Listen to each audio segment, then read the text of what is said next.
Many people were asking what the New York Knicks were going to change to have a better season next year. Apparently, he's firing the head coach as they have relieved Tom Thibodeau of his duties as the head coach. Me and Bobby are going to break it all down and more right after this.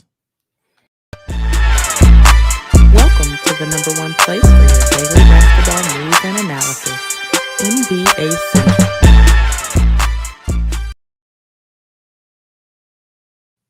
What's going on, basketball fans? Welcome to another episode of NBA Central, your number one spot for everything basketball related. We got Bobby in the building today. I ain't solo, myself, Haize, and we are here to discuss Tom Thibodeau. He got fired. Bobby, when you look at the New York Knicks season, right, and keep in mind, they added Karl-Anthony Towns literally right before the start of the season, basically. They traded for Mikal Bridges. The team never really had the defense that you're kind of used to seeing the Tom Thibodeau team have, and they didn't really make a lot of adjustments specifically against the Pacers. Do you think this was the right move here, or are they making Tom Thibodeau the scapegoat for something that was a larger problem with the overall roster? I think it was a little reactive. I ain't gonna lie to you, man. You look at last season, you look at the New York Knicks, they were a second round exit. Then they got to the damn Eastern Conference Final for the first time in forever. Now, you can't fault the fans for losing their minds, but you got to show love to the head coach over there. But I will bring up, Haize, there were some things that kind of alluded to this or could have placed this to be a possibility if something didn't go right. Maybe the guys upstairs felt like it was their window of opportunity. You had Boston get knocked out of the way, Cleveland, they fell under the pressure, and they felt like going into this with home court advantage, if you're the New York Knicks, you absolutely had a chance to beat this squad. And I will say, I do think that they made the wrong decision, but to your point, Tom Thibodeau, Landry Shamet, and the other guy off the bench, Wright, those look like those could have been valuable rotational pieces leading into the playoffs. But you, as Tom Thibodeau, you just decided to wait until the playoffs to really try to insert them when you were down. Yeah. Maybe if you would have worked those guys in throughout the season, especially putting emphasis on that second half of the season, you could have got a little bit more out of them, and the series could have potentially went a different way. Yeah, and I think the thing is that a lot of people, I think when you have players like even Mikal Bridges, when he came over, kind of complained about the number of minutes that he's playing. Like, it takes a very particular player to be able, or players to be able to deal with the minutes load that Tibbs puts on his starters. And that may have been a big reason for this. We know that the New York Knicks had their exit meetings and things like that.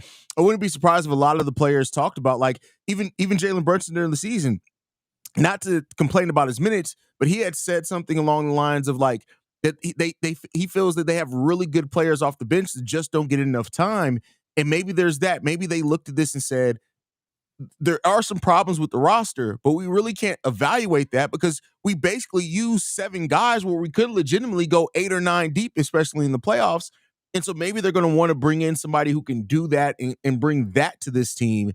And that may be the reason why this is the move that they decided to make here. Yeah, and that's kind of like been Tibbs' track record. You know what I'm saying? He has to know you. He has to trust you. You have to pretty much be one of the guys that he likes. And he started the series versus Indiana Pacers trusting campaign. And we came to find out that he wasn't a player that was doing anything.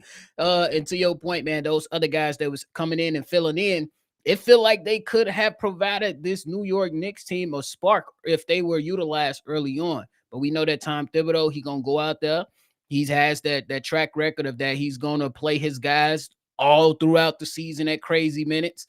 And, hey, unfortunately, this is the way that the NBA moves. Hell, Mike Malone got fired this season too. So it's surprising a little bit, but that's the way the league is right now. And that may be a part into this also, Bobby. I'm glad that you brought that up because, like, there were a number of coaches that were fired that were unexpected. The Memphis Grizzlies head coach, Mike Malone, was fired.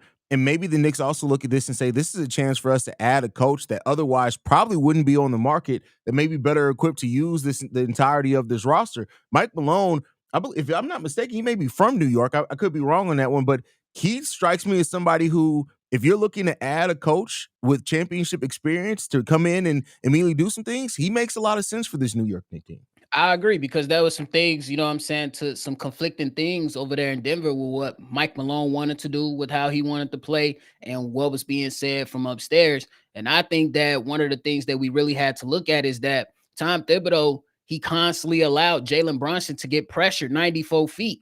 Yeah. And that was wearing him down into you didn't see the clutch player of the year in the fourth quarter like that. You had to have a heroic performance from Cat in the fourth quarter to pretty much bring us to where we, ended the series. And that was something that you had to pay attention to as well. It was just like, how do you utilize these guys? And then Josh Hart had to go to the bench and he had to go to the coach and make that suggestion and stuff like that.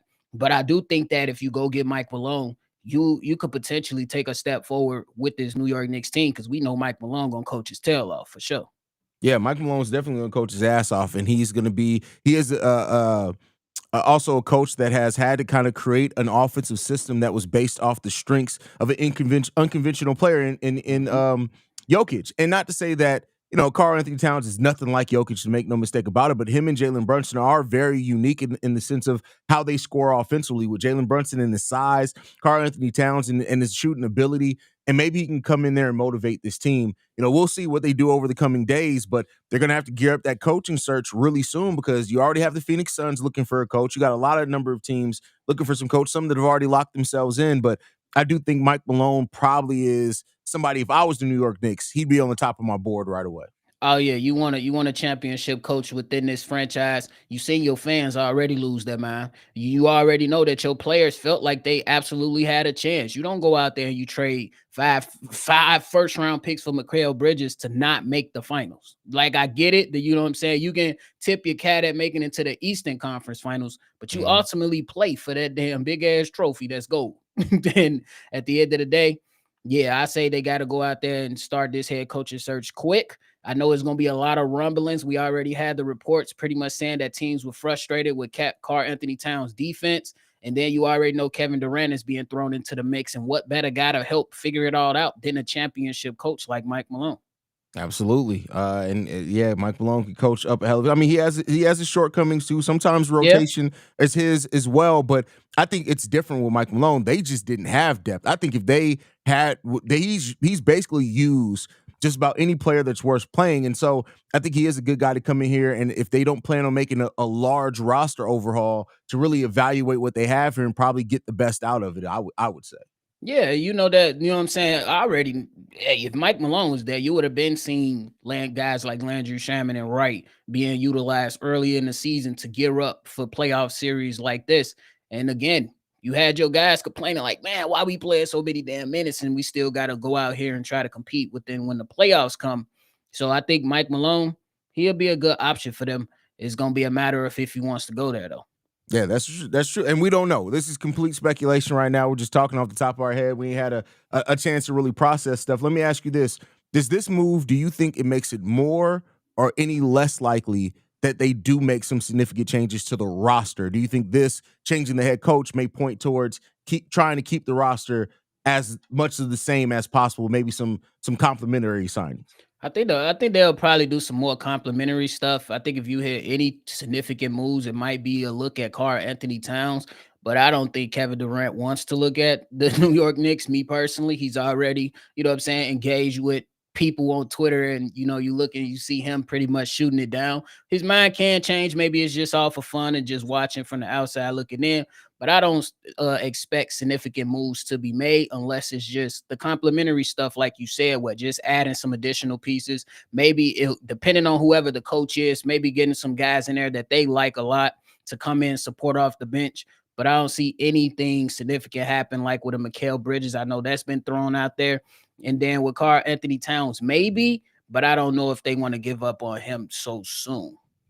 Yeah, I agree with that. Like they have a few expiring contracts. I know Mikal Bridges is expiring, but you just gave up 5 first-round picks. I don't think they're going to move him because their asking price should be high, but You never know with him being unrestricted if they have any type of feeling. But I do think a key thing is them trying to find a way to maybe use Mitchell Robinson's contract, where there are a lot of teams out there looking for a center, maybe able to get something off the Lakers, by the way, and maybe do something like that. That's probably what you're looking at. Yeah, maybe if you could, I don't necessarily know how the money work, but if you can get a Mitchell Robinson and go to LA and add a Dalton Connect, I don't think that's a necessarily bad move. But then who's your backup center? It's going to be the next question, because it looked like Precious Achiuwa might be on his way out as well, as a guy that came and filled in. So they got decisions to make.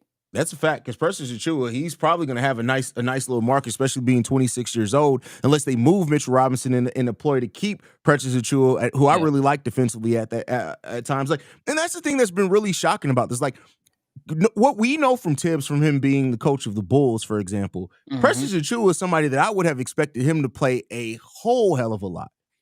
Yeah, it just come down to Tibbs being Tibbs, man. Yeah. He gotta like you, he gotta trust you. And I don't necessarily know how much equity Precious Achiuwa built up with the coach, but it's definitely some questionable things. Like I said, man, the man waited too late to insert Landry Shamet and my man's right off the bench, because those could have been some integral pieces, you know what I'm saying? Especially when you're trying to keep pace with the Indiana Pacers, who just want to get up and down and up and down. And to your point on the defensive side, we like, damn, bro, y'all getting gashed. And where's the defensive communication is lacking in a lot of places, and then turning over the ball. Yeah, so it was a lot of different things. So we'll see, though. We'll see what happens.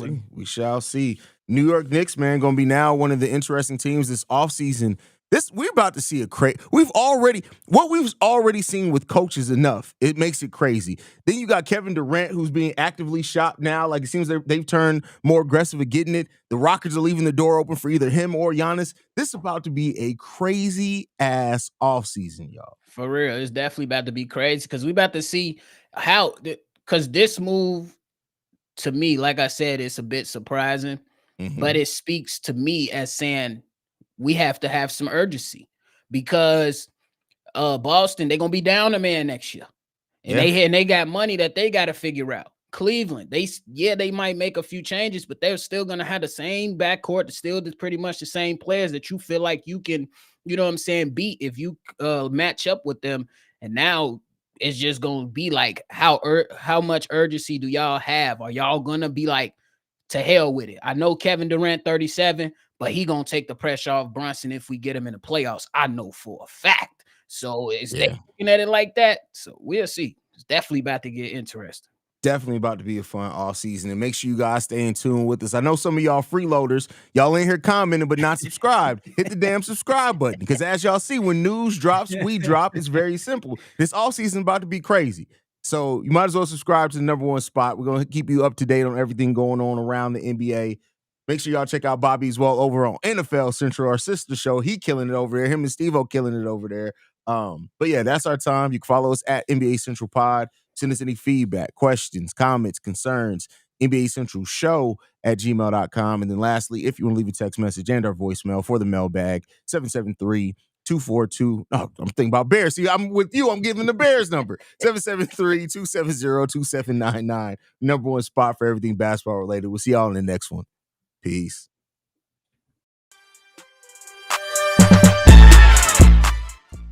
This has been a presentation of the Break